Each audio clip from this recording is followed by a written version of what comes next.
గుండె Ninda Gudi Gantalu serial today episode. Sheela darling బాలుకే నేను బహుమతి ఇస్తాననేసి అంటుంది. అప్పుడు బాలు నేనేం బహుమతి ఇవ్వలేదు కదా షీలా డార్లింగ్ నీకు అనేసి అంటాడు. అప్పుడు సుశీల నా బాల్యాన్ని నాకు బహుమతిగా ఇచ్చావు, ఇంకేం బహుమతిగా ఇవ్వాలి, నన్ను సంతోష పెట్టావు అనేసి అంటుంది. అంతులేని ప్రేమను నాకు ఇచ్చావు, నా డబ్బులతో కొనలేని ఐశ్వర్యాన్ని, నా స్నేహాన్ని నాకు ఇచ్చావు నువ్వు అనేసి అంటుంది. అప్పుడు బాలు హ్యాపీగా ఉంటాడు. షీలా డార్లింగ్ బాలుకి మీనాకి తన బహుమతిని ఇస్తుంది. ఇది మన వంశ గౌరవం, ఇది ఎప్పుడైనా కానీ మీ దగ్గరే ఉండాలి, ఇది ఎవరి దగ్గర ఉంటే వాళ్ళకి గౌరవంగా ఉంటుంది, అలాగే ఇది ఎంత అవసరం వచ్చినా కానీ దీన్ని మాత్రం అమ్మి డబ్బులు తీసుకోవద్దు, మీరు దీనిని చాలా జాగ్రత్తగా చూసుకోవాలి అనేసి అంటుంది. అలాగే ఇది మా అత్తగారు నాకు ఇచ్చారు, అలాగే మా అత్తగారికి వాళ్ళ అత్తగారు అలా వంశం నుంచి వస్తున్న బహుమతి మాకు ఇది, ఇప్పుడు బాలు నేను నీకు ఇస్తున్నాను, ఇది నువ్వు చాలా జాగ్రత్తగా చూసుకోవాలి అనేసి అంటుంది. అనేసరికి మనోజ్కి అలాగే ప్రభావతికి చాలా కోపం వస్తుంది. మాకు ఇవ్వకుండా బహుమతి ఆ బాలుగాడికి ఇస్తుంది అనేసి కోపంగా ఉంటారు వాళ్ళిద్దరు. తర్వాత మౌనిక నానమ్మ నేను ఇక వెళ్ళొస్తాను నానమ్మ, మా ఆయనకి అన్నం పెట్టాలి, ఆయన నా కోసం వెయిట్ చేస్తున్నారు, నేను వెళ్తేనే ఆయన అన్నం తింటాడు నానమ్మ అనేసి అంటుంది.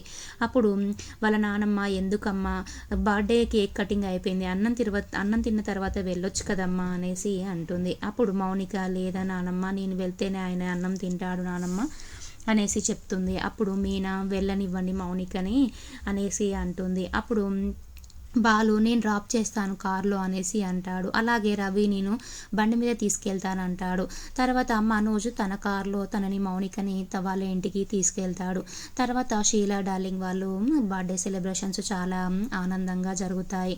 తర్వాత షీలా డార్లింగ్ని కార్లో తీసుకెళ్తూ ఉంటాడు బాలు వాళ్ళ ఇంటికి తీసుకెళ్తూ బస్ ఎక్కించడానికి తీసుకెళ్తాడు. అప్పుడు షీలా డార్లింగ్ బాలు ఎందుకో నువ్వు ఈ మధ్యలో చాలా డల్గా ఉంటున్నావు నాన్న అనేసి అడుగుతుంది. అప్పుడు బాలు ఏం లేదు షీలా డార్లింగ్ నేను బాగానే ఉన్నాను అనేసి అంటాడు.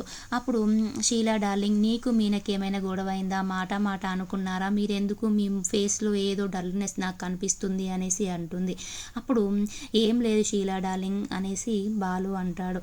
తర్వాత ఆ షీలా డార్లింగ్ మీనా వాళ్ళ చెల్లి సుమతి అలాగే వాళ్ళ అమ్మ వాళ్ళ తమ్ముడిని నువ్వే చూసుకోవాలి, వాళ్ళకి నువ్వే అన్నయ్య చూసుకోవాలి, సుమతి వాళ్ళ నాన్న మీనా వాళ్ళ నాన్న లేరు కదా, వాళ్ళకి మొగ దిక్కు అనేది లేదు, నువ్వే వాళ్ళని చూసుకోవాలి, సుమతి పెళ్ళి కూడా నువ్వే చేయాలి, అలాగే మీనా వాళ్ళ తమ్ముడి గురించి కూడా నువ్వే ఆలోచించాలి అనేసి చెప్తుంది. అప్పుడు బాలు సరేలే నానమ్మ నేనే చూసుకుంటాను అనేసి అంటాడు. అప్పుడు షీలా డార్లింగ్ని బస్ ఎక్కించి ఇంటికి వస్తాడు. వచ్చిన తర్వాత బాలు డోర్ వేస్తాడు. మనోజ్ అలాగే రోహిణి ఎందుకు డోర్ వేస్తున్నావు అనేసి అంటారు.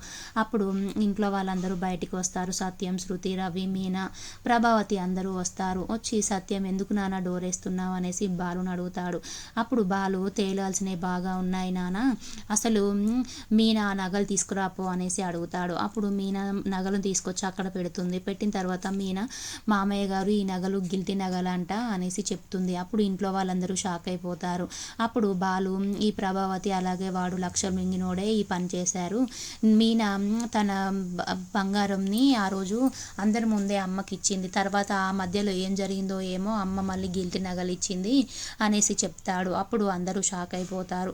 అప్పుడు ప్రభావతి నేనెందుకు ఆ నగల్ని గిల్టీ నగలు చేస్తాను అనేసి అంటుంది. అప్పుడు సత్యం నీకు మీనానే నా ముందే నీకు తన గోల్డ్ మొత్తం ఇచ్చింది, నా ముందే ఇచ్చింది, ఇంట్లో వాళ్ళందరి ముందే ఇచ్చింది, అసలు ఆ గోల్డ్ గిల్టీ నగలుగా మారడానికి ఏంటిది ప్రభావతి అని సీరియస్గా అడుగుతాడు. ఆ ప్రభావతి నాకేం తెలుసండి, మీనా మరి గిల్టీ నగలే నాకు ఇచ్చిందేమో, నేనే దాచిపెట్టానేమో, నాకేం తెలుసండి, ఆ మీనానే వాళ్ళ పుట్టింటికి వెళ్ళినప్పుడు ఆ నగలను మార్చేసిందేమో, ఉట్టి నగలనే నాకు ఇచ్చిందేమో, నేను ఉట్టి నగలని గోల్డ్ నగలు అనుకొని నేను దాచిపెట్టానేమో, నాకేం తెలుసండి అనేసి అంటుంది. అని ఆ ప్రభావతి వాళ్ళ పుట్టింటి వాళ్ళ వైపుకే ఆ నగలు తీసుకున్నట్టుగా ఆ మ్యాటర్ని తోసేసినప్పుడు మీనాకి కోపం వచ్చి ఏం మాట్లాడుతున్నారు అత్తయ్య గారు, మీరు అసలు తెలిసి మాట్లాడతారా తెలియక మాట్లాడుతున్నారా, మా పుట్టింటి వాళ్ళు ఎందుకు తీసుకుంటారు నగలు, అసలు నేను వాళ్ళకి ఇవ్వనే లేదు, బంగారము నేను మీకే ఇచ్చాను, మీరే అక్కడ ఏం చేశారో ఏమో అనేసి అంటుంది. అప్పుడు ప్రభావతి నేనేం చేయలేదు, మీ పుట్టింటి వాళ్ళకే ఇచ్చావో నువ్వు ఎక్కడ చేసుకున్నావో నాకు తెలియదు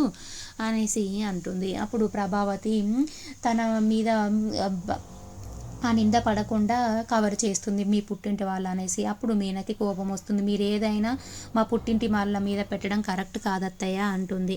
తర్వాత బాలు అలాగే మీనా, శృతి అలాగే రవి దగ్గరికి వెళ్ళి మన ఇంట్లో ఈ దొంగతనం జరిగింది, అసలు ఇదే ఎలా జరిగింది, వాళ్ళే దొంగతనంలో చేసి మళ్ళీ గిల్టీ నగలు అక్కడ పెట్టారు అనేసి అంటారు అని బాలు శృతిని ఫోన్ చేయమంటాడు మనోజ్కి. శృతి మనోజ్కి ఫోన్ చేసి మీరు గోల్డ్ నగలు మా దగ్గర పూత పోయించుకున్నారు కదా, గిల్టీ నగల్లాగా గోల్డ్ పూత పోపించుకున్నారు కదా, వాటికి గిఫ్ట్ వచ్చిందండి అనేసి అంటుంది. అప్పుడు మనోజు మేము గోల్డ్ నగలుగా పూత పోయించుకుంది మేమేనండి అనేసి అంటాడు. అప్పుడు శృతి అయితే మీ గిఫ్ట్ ఇస్తాను రా అండి అంటుంది. ఎప్పుడు బాలు నీ సంగతి చెప్తాను రారా అనేసి అనుకుంటాడు.